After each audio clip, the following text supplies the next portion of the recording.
ৰমজান মাহত ইফতাৰীৰ এটা প্ৰথা আমাৰ সমাজত আছে।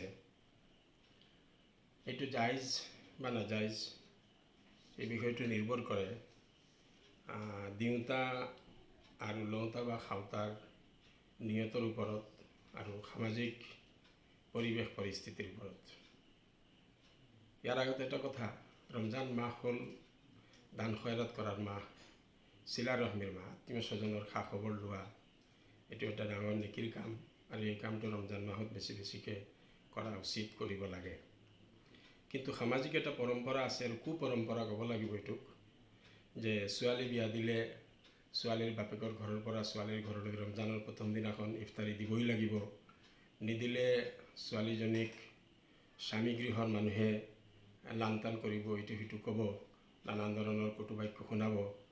ইমানখিনিলৈকে শুনা যায় যে যি ঘৰৰ বোৱাৰী সেই ঘৰৰ মানুহে কোৱা নাই, কিন্তু প্ৰতিবেশী কোনোবাই গৈ ঘৰত উচতাইছে, কি হ'ল আপুনি নতুন ল'ৰা বিয়া কৰাইছে, আজি প্ৰথম ৰোজা গুচি গ'ল, ইফতাৰ নাহিল নেকি, ইফতাৰী আপোনাৰ ঘৰত নিদিলে নেকি। এই যিটো প্ৰথা, কাৰোবাক বাধ্য কৰাই পেলাই কাৰোবাৰ পৰা কিবা বস্তু লোৱা, এইটো শৰীয়তত সম্পূৰ্ণ নাজাইজ, এইটো একেবাৰে হাৰাম। গতিকে এনে ইফতাৰীৰ প্ৰথাৰ পৰা আমি সমাজক নিজে বাচিব লাগে, সমাজক বচাই ৰাখিব লাগে। কিন্তু ইয়াৰ অৰ্থ এইটো নহয় যে ৰমজান মাহত পিতৃগৃহৰ পৰা ছোৱালীৰ ঘৰলৈ বা জোৱায়েকৰ ঘৰলৈ একো বস্তু লৈ যাব নোৱাৰিব, দিব নোৱাৰিব, সেইটো নহয়। সেইকাৰণে মই প্ৰথমে কৈছিলোঁ যে ইফতাৰীৰ কথাটো জাইজ বা নাজাইজ এই দুয়োটা কথা নিৰ্ভৰ কৰে সামাজিক পৰম্পৰা আৰু দিওঁতা আৰু লওঁতাৰ নিয়তৰ ওপৰত।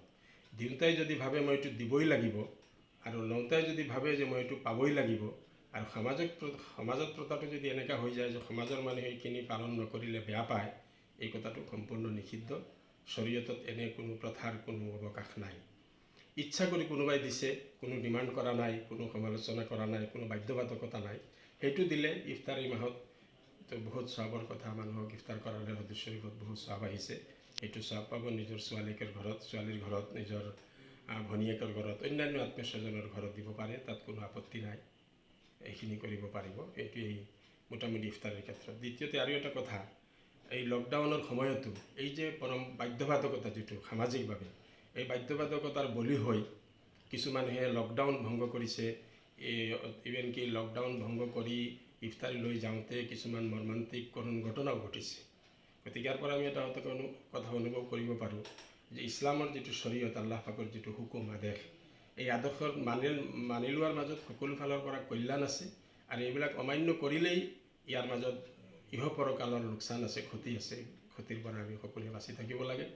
আমি মুছলমান হিচাপে ইছলামৰ সঠিক নীতি নিয়মৰ ওপৰত আহিব লাগে। পৰম্পৰাগত কথা, লোকশ্ৰুতিৰ কথা ধাৰা পোৱা কথাবোৰ আমি সমাজৰ পৰা এৰাই চলিব লাগে, সমাজৰ পৰা এইবিলাক বাদ দিব লাগে। আজি সমাজ যথেষ্ট উন্নত হৈছে। এই শিক্ষা দীক্ষাৰ যুগত, এই উন্নতিৰ যুগতো এনেকুৱা পৰম্পৰাৰ মাজত মানুহ থাকি যোৱাটো নিশ্চয় আমাৰ সমাজৰ কাৰণে দুৰ্ভাগ্যৰ বিষয়। আমি আশা কৰিছোঁ, আমি আহ্বান কৰিছোঁ, মুছলিম সমাজ এইবিলাকৰ পৰা আঁতৰি আহিব লাগে। ধন্যবাদ।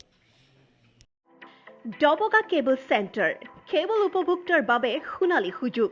মাহিলী মাত্ৰ 200 টকাত 60টা HD চেনেল সহ 400ৰো অধিক চেনেল উপলব্ধ। অতি শীঘ্ৰে উপলব্ধ হ'ব ডবকাৰ লোকেল চেনেল। কানেকশ্যনৰ বাবে আজিয়ে যোগাযোগ কৰক। যোগাযোগৰ নম্বৰ 9476971399 আৰু 03674261011। जिंदगी का नेटवर्क, आपका मनोरंजन, आपकी मर्जी।